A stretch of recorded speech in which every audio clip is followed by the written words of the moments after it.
저녁까지 공부를 하다가 밖으로 나가게 되면 나는 언제나 고개를 들어 하늘을 보는 것이었다. 매일매일 달라지는 저녁 하늘의 빛깔. 멍하니 바라보면 잘하고 있다라고 따뜻한 위로를 받는 것 같아서 분명 쌀쌀한 공기 속인데도 한없이 아늑하게만 느껴졌다. 나로부터 국어 첫 번째 영상 필로우 라디오에 오신 것을 환영합니다. 우선 저는 발령을 기다리고 있는 예비 국어 교사입니다. 시간이 많은 요즘 제 경험을 바탕으로 고등학생 친구들에게 해주고 싶은 말들을 오디오로 남기고자 합니다. TMI와 잔소리 모음인데 자기 전에 아니면 정말 심심할 때 들으면 어떨까요? 네, 단 한 분이라도 들어주신다면 너무 뿌듯할 것 같아요. 본격적으로 이야기를 시작하기 전에 이 라디오에서 하는 모든 이야기는 저의 주관적인 견해이므로 불편한 점이 있으시더라도 양해해 주시면 감사하겠습니다. 첫 번째 이야기는 공부를 왜 해야 하나요? 입니다. 물론 당신이 공부 외에 자신의 진로를 위한 분야에 힘쓰고 있다면 공부를 꼭 열심히 해야 하는 것은 아닙니다.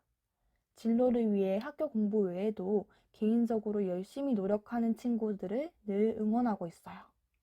그런데 하고 싶은 것도 없고 하고 있는 것도 없는 학생들에게는 공부를 한번 열심히 해보라고 추천하고 싶습니다. 공부를 하면 어떤 점이 좋을까요? 첫째, 내 꿈을 이루는 좋은 수단이 될 수 있습니다. 지금 꿈이 없어서 공부를 안 해도 된다는 여러분, 1년 후, 2년 후에도 꿈이 없을 것이라고 장담할 수 있을까요? 어느 날 갑자기 하고 싶은 꿈이 생겼을 때 지금의 내 성적이 발목을 잡는다면 지난 날이 너무 후회스러울 것입니다. 미래의 나를 위해서라도 공부를 열심히 해보는 거예요. 둘째, 학교에서 배우는 공부는 교양을 쌓는 일에 도움이 됩니다. 살다 보면 고등학교 때 배운 지식들이 꽤 도움이 될 때가 있어요. 여러분들이 여행을 갔을 때 세계지리 시간에 배운 지역별 기후와 생활 문화에 대해 친구들에게 멋있게 설명할 수 있겠죠. 또 다큐멘터리 하나를 보더라도 여러분들이 고등학교 때 얼마나 열심히 공부를 했느냐에 따라 알아듣는 어휘가 달라지고 생각의 깊이가 달라질 수 있어요. 그리고 국어에서는 제가 늘 강조하는 것이 맞춤법인데요. 맞춤법을 열심히 공부하면 나중에 아주 매력 있고 신뢰도가 높은 사람이 될 수 있어요. 셋째, 공부를 열심히 해서 조금씩 성장하는 경험은 여러분들의 자신감이 되어줍니다. 공부를 제대로 한다는 것은요, 현재 내 상태를 분석하고 목표도 세우고 그 목표를 달성하기 위해서 지금 무엇을 해야 할지 계획하고 실행하고 점검하는 아주 복잡한 과정입니다. 이런 과정을 거쳐서 내가 원하는 성적을 얻게 된다면 얼마나 뿌듯할까요? 이처럼 한 가지 일에 몰입해서 성과를 만들어 보는 경험은 어른이 되었을 때 여러분들의 자신감이 되어줍니다. 어떤 문제 상황에 부딪혔을 때나 높은 목표를 세웠을 때 겁나지 않습니다. 나의 노력을 통해 문제를 해결하고 목표를 달성할 수 있을 것이라는 자신감이 있으니까요. 지금까지 공부의 장점을 이야기해 봤지만 저는 절대로 무리한 공부를 강요하는 것은 아닙니다. 학생 때 공부를 열심히 한다는 것이 이러한 장점도 있다는 것을 말하고 싶었어요. 혹시 공부를 제대로 시도해보지 않은 학생들은 한번 공부를 열심히 해봅시다. 나도 몰랐던 나의 모습을 발견하게 될지도 몰라요. 두 번째 이야기는 꿈을 향해 나아가는 불안한 발걸음입니다. 꿈이 있다고 해서 불안하지 않은 것은 아니죠. 이건 제 얘기인데요. 저는 유치원 때 교사라는 직업을 처음 본 이후로 계속 교사가 되고 싶었어요. 초등학생 땐 초등학교 선생님, 중학교 이후론 국어 선생님이 되고 싶었고 결국 그 꿈을 이루게 되었습니다. 참 일관된 진로였지만 100% 확신의 진로는 아니었어요. 제가 고3 때 제일 힘들었던 것은 공부를 열심히 하는 도중에도 머릿속에 끊임없이 떠오르는 질문들이었습니다. 나는 19년의 인생 동안 학교에서 수업을 들은 경험밖에 없는데 수많은 직업 중에 나에게 가장 잘 맞는 직업이 무엇인지 어떻게 알 수 있지? 그리고 평생 내가 할 직업을 지금 어떻게 결정할 수 있을까? 내가 교사라는 직업만 가까이서 봐서 교사를 하고 싶은 것은 아닐까? 주변 어른들이 권하는 그 대학, 그 학과, 나한테 정말 맞는 것일까? 이처럼 불안과 의심을 담은 질문들이 떠오를 때마다 공부에 집중이 잘 되지 않았어요. 무엇보다 가장 힘들었던 것은 공부를 열심히 해서 어느 정도의 성과를 얻게 된다 하더라도 대학교 최종 합격 발표일 전까지는 내 미래가 정해져 있지 않다는 막막함이었어요. 그래서 그 당시 저는 마치 앞이 보이지 않는 밤길을 걷는 듯한 기분이었어요. 저는 공부하다가 밖에 나가서 멍하니 생각을 하기도 하고 갑자기 A4 용지를 이어 붙인 큰 종이에 제 인생 계획을 그려보기도 했습니다.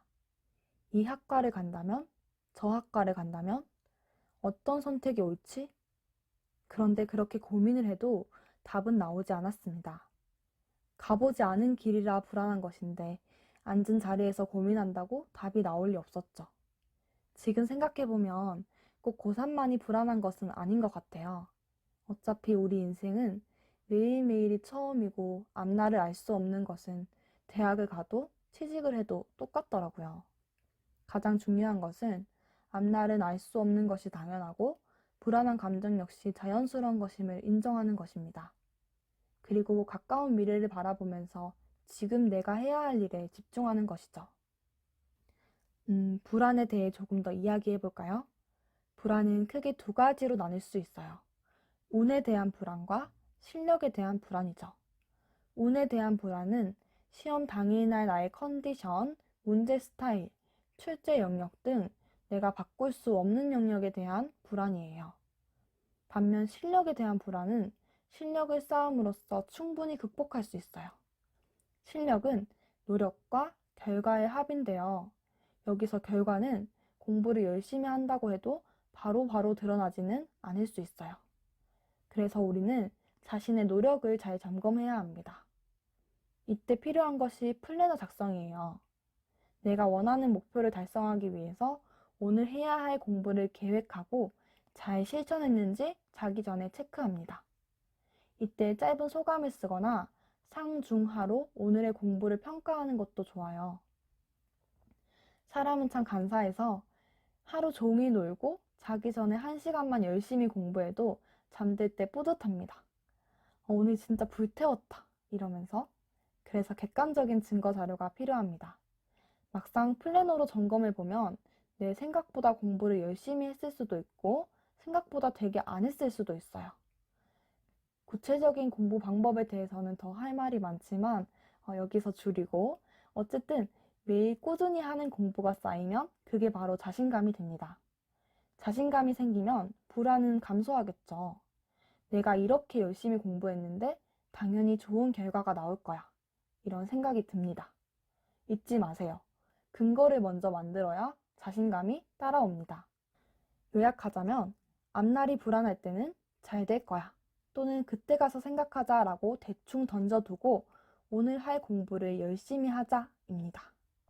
마지막 이야기는 마인드 컨트롤에 관한 이야기입니다. 저는 여러분들 자신이 마라톤 선수라고 생각했으면 좋겠어요. 그리고 그 선수의 페이스메이커 역할도 스스로 해야 합니다. 페이스메이커의 역할은 아주 많은데요.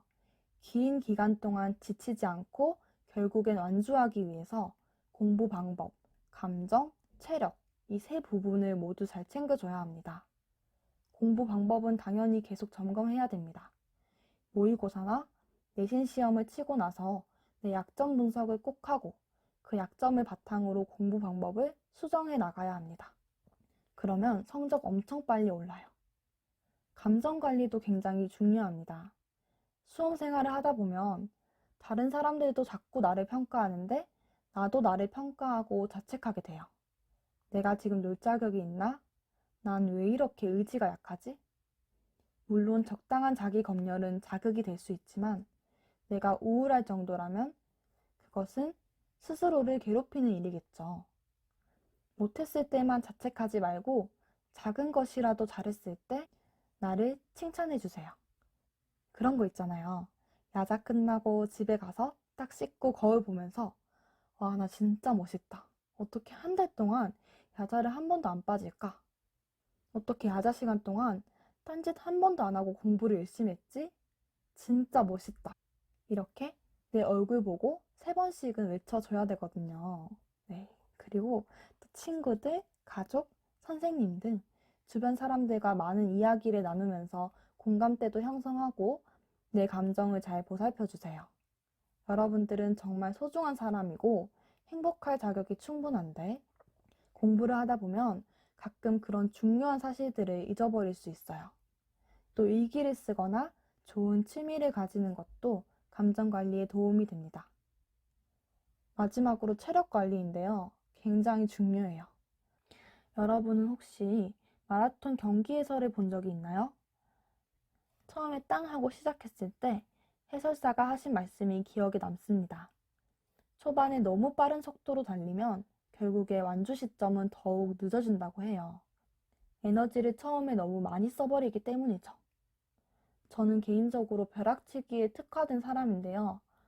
그런 저의 성향이 도움이 될 때도 있었습니다.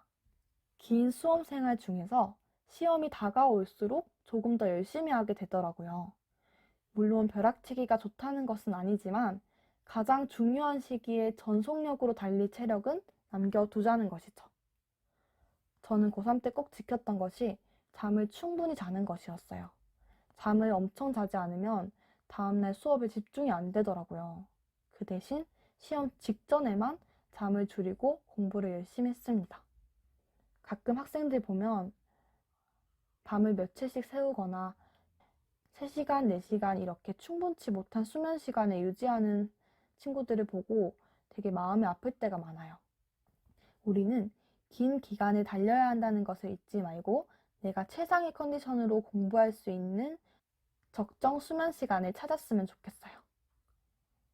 여기서 또 중요한 건 자기한테 맞는 공부가 제일 중요해요.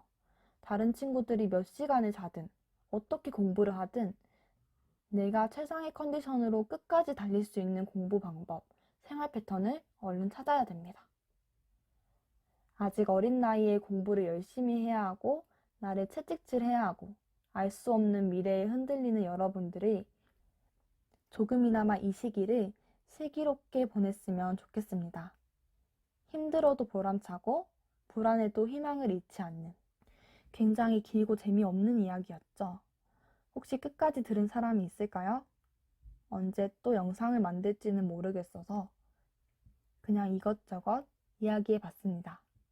그럼 안녕!